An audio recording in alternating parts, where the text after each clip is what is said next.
when adversity strikes, you can either be weakened or strengthened by it. And for BMX rider Chris Hearn, it was the latter. At a young age, the Durban-born racer has had to face sudden disability when he lost part of his leg. Chris, how are you doing? Thank you so much for joining me on Zoom with Z. How are you doing? Hi Z, I'm doing great, thanks. How are you doing? I'm awesome, thank you. I can see you have your helmet on while people are walking around with their masks. Yeah, you gotta stay safe these days, eh? Of course. And talking about keeping it safe, I know you are in an extreme sport and you are doing BMX racing. How did that passion start about? Well, geez, I've been passionate about BMX and just the sport in general since I can remember. BMX has literally been engraved into my DNA since the beginning. Since my dad bought me my first bike at 6 years old, obviously racing around the house and up and down the road and building jumps in the garden. So yeah, it started from way back, and then when it became a sport, the passion grew. Chris spent most of his spare time growing his love for motocross until one day an accident would change the rest of his life. You sustained an injury while biking and doing what you love. Take us through how that happened and how that felt for you. Yeah, so in December 2013, I shattered my right ankle training for motocross and ended up in a government hospital. And so, yeah, they equipped me with this external ring fixated from just below my knee right down to my foot. I had like 11 pins drilled straight through my ankle and foot bones. And yeah, it was just this like massive scaffolding attached to me, which I had to walk around and endure for like 6 months. And then pretty much when they removed the pins eventually, I suffered with cellulitis, which is a soft tissue infection, and then that led to osteomyelitis, which is a bone infection. And then over the next few years, I had to endure many more corrective procedures, from reconstructive surgery to arthroscopy, physiotherapy. Most of them were just unsuccessful, and my ankle was just becoming more fused with every operation because the soft tissue surrounding the joint was affected from the repetitive trauma, from all the procedures. His ankle suffered so much from the trauma that it began to strain on his knee and hip, making mundane activities such as walking an excruciating task. This led him to make the most difficult decision yet: amputation. At what point did you decide to get your leg amputated, and how difficult was that decision for you? Going through all these procedures happened over the space of 6 years.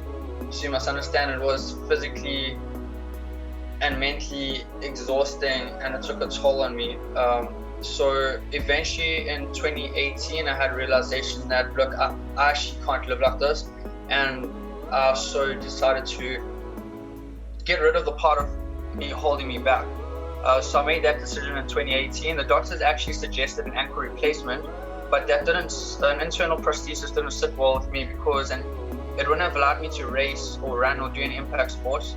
So yeah, I had to make the difficult decision to amputate the foot and so I could get my life back and start again. And how was dealing with that? Because I know you also lost your dad through that period as well, and it must have been added, depression and stress. What kept you motivated and kept you going beyond that point? Well, yes, my dad also suffered with AML leukemia, which is an acute blood cancer, and so yeah, I lost him in 2014, the day before my birthday, which wasn't cool. It was being kicked while I'm down. Life decided to be hard on me during that time, and so I was just so eager and so motivated and so excited to get my life back, and I knew that the worst was behind me. Once I'd made the decision to amputate my leg and I'd gone through the process, I knew that was it. That was rock bottom, and my life can only get better from then onwards. Chris rebuilt his strength and became determined more than ever to get back into doing the things that he loves, most importantly, racing, which was a passion that took him out of the darkest time of his life.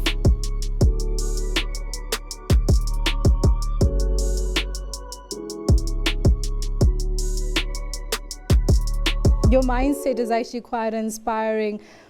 Once you got out there, have you taken part in any competitions, any racing since then? And what have you won? I see trophies behind you. Yeah, so I live for racing, so I cannot wait for the weekend. I cannot wait for whatever races there are, from enduro, mountain biking, BMX, and downhill mountain biking.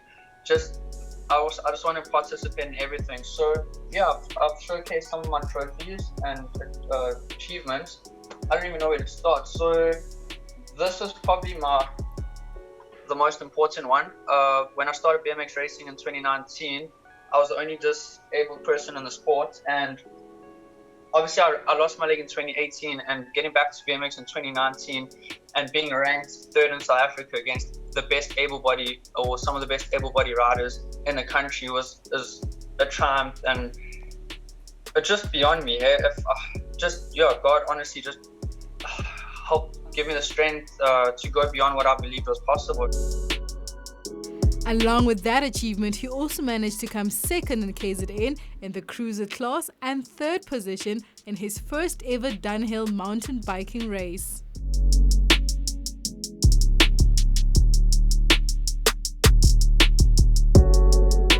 You're quite inspirational. What last words can you leave for people who look up to you and want to be where you are? People that are in my situation, I just want them to know that being disabled does not mean that your life is over. For me, it was a brand new beginning, learning how to do everything in a new way. It's just life's all about perspective, and how you see yourself is very important. So yeah, my advice is just, no matter how held back you feel in life, it's important to just keep the wheels turning with enthusiasm, and don't let your excuses catch up and beat you. Even if it hurts, just be strong, stay true to your path, and never stop going. Oh, definitely. Great words there. Thank you so much. And I know a lot of people will be inspired by your story.